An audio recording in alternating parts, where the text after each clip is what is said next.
Very good morning, students. How are you? I hope all of you will be fine. I am your science teacher and today I am going to teach you science of class 8. And today we continue chapter 8, reproduction in animals. And today we discuss part 4. So now see, this is your science book, science of class 8. Open chapter number 8. See here, this is the chapter number 8, reproduction in animals. And today we start part 4 from page number 79. So see, page number 79.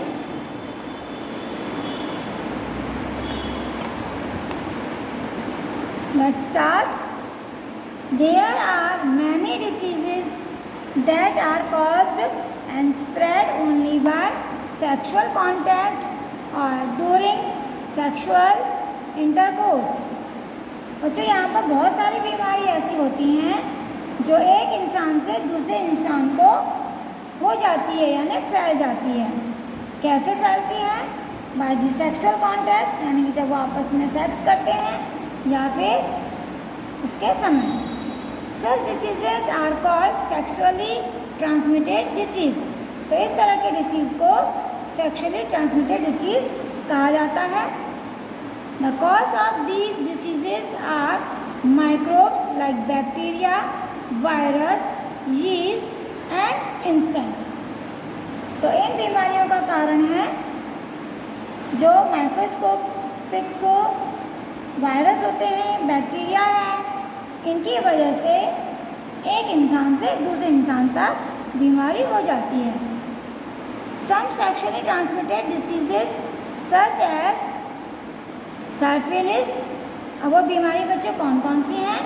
Syphilis and gonorrhea can be caused by taking proper treatment, but AIDS and herpes are viral STDs for which scientists are still trying to devise a permanent cure.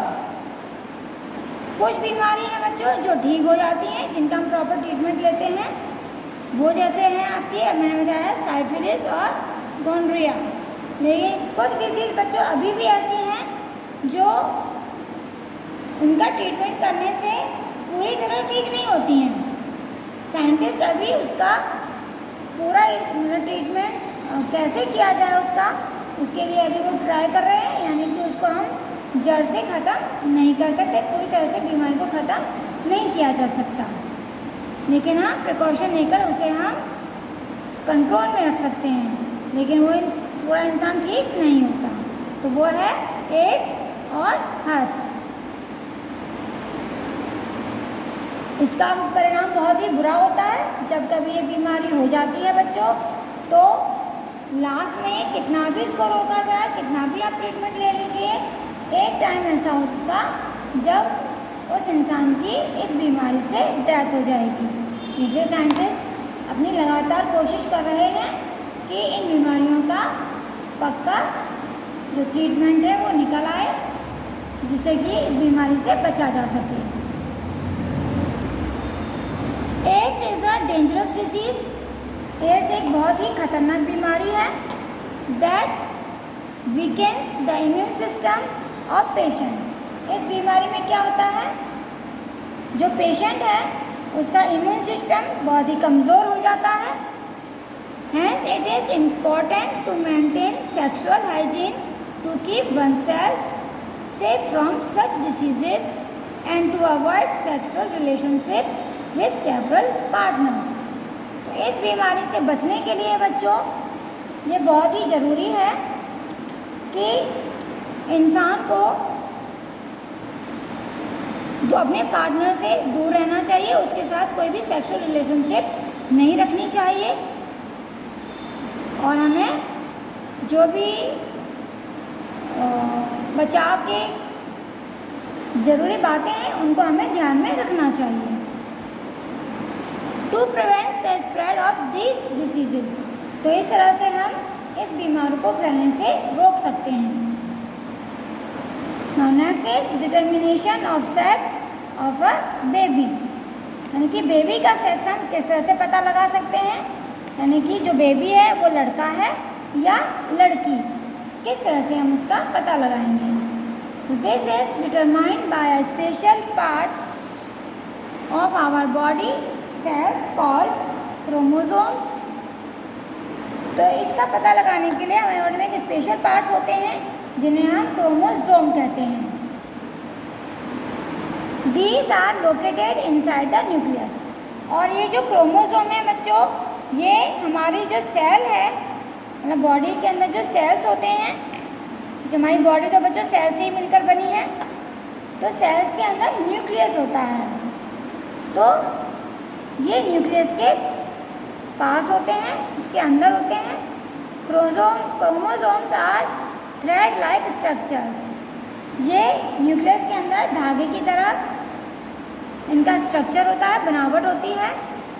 Found in the cells that carry information in the form of genes, जो इनका काम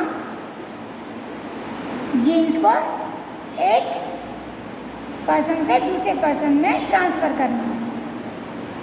jeans are made up of DNA, जो genes हैं वो DNA से बने होते हैं। डीएनए की फुल फॉर्म है बच्चों डीऑक्सीराइबो न्यूक्लिक एसिड। ये आपको फुल फॉर्म याद रखनी है डीएनए की, deoxyribo nucleic acid. These genes determine all inherited characters including the sex of the child. DNA में बच्चों बच्चे के सेक्स के अलावा उनके जो गुण होते हैं वो भी डीएनए में आ जाते हैं, यानी कि पेरेंट्स के जो गुण होते हैं वो भी बच्चे में आ जाते हैं। एंड ईच सेल कंटेन, और एक सेल में बच्चों 23 पेयर्स क्रोमोसोम होते हैं, यानी अगर हम एक एक गिनेंगे तो 46 क्रोमोसोम होंगे, और पेयर्स में हम काउंट करेंगे तो वो 23 पेयर्स क्रोमोसोम होते हैं वन सेल में। तो हमारे बॉडी में तो कितने सेल हैं, सेलों मिलियंस ट्रिलियन बिलियन पता नहीं कितने सेल्स हैं, क्योंकि सेल से ही बनी है। ऑफ दीज, तो इन 23 जो पेयर्स हैं क्रोमोसोम के, इनमें से one pair contain the genes for sex chromosomes, तो इनमें से वन पेयर जो है वो जीन्स के लिए, मतलब उसमें जीन्स होते हैं, सेक्स के जीन्स होते हैं, यानी कि बॉय या girl. There are 2 types of chromosome, यहाँ पर 2 टाइप्स के क्रोमोसोम होते हैं, X and Y, named after shapes के according. Female cells contain the XX pairs and male cells carry the XY pair. तो बच्चों मेल और फीमेल दोनों की बॉडी सेल से बनी है। तो जो मेल है, मेल की बॉडी में जो सेल्स होते हैं, उन सेल्स में जो क्रोमोसोम है वो XY पेयर में होते हैं, और जो फीमेल है उसमें जो पेयर्स होते हैं उसमें सारे पेयर्स XX के ही होते हैं। लेकिन फीमेल में कोई किसी पेयर में XY होता है, किसी में XX होता है, ना X और Y दोनों सेम होते हैं। ये क्रोमोसोम का पेयर्स दिखाया गया है।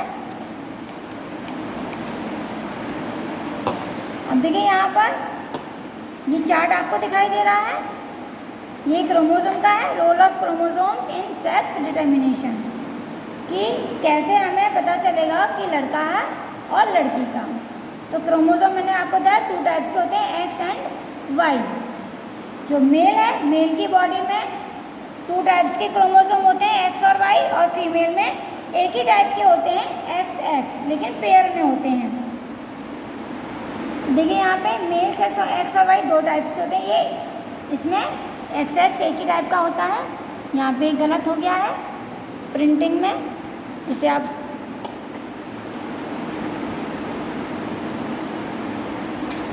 एक्स वाई देखो यहाँ पे अलग अलग हो गया, एक्स अलग वाई अलग, इसमें दोनों ये दोनों अलग अलग हो गए एक्स एक्स। जब फीमेल का एक्स मेल के एक्स से मिलता है, देखो ये दोनों मिक्स हो गए तो एक्स एक्स बनेगा दोनों यहाँ पर। इसी तरह से ये एक्स और ये दोनों मिलेगा तो यहाँ पे एक्स एक्स होगा। वाई और एक्स दोनों मिलेंगे तो एक्स वाई। इसी तरह से वाई और ये एक्स मिलेंगे तो एक्स वाई। तो इस तरह से जब दोनों मेल और फीमेल दोनों के क्रोमोसोम मिक्स होते हैं तब ये लड़का और लड़की बनते हैं।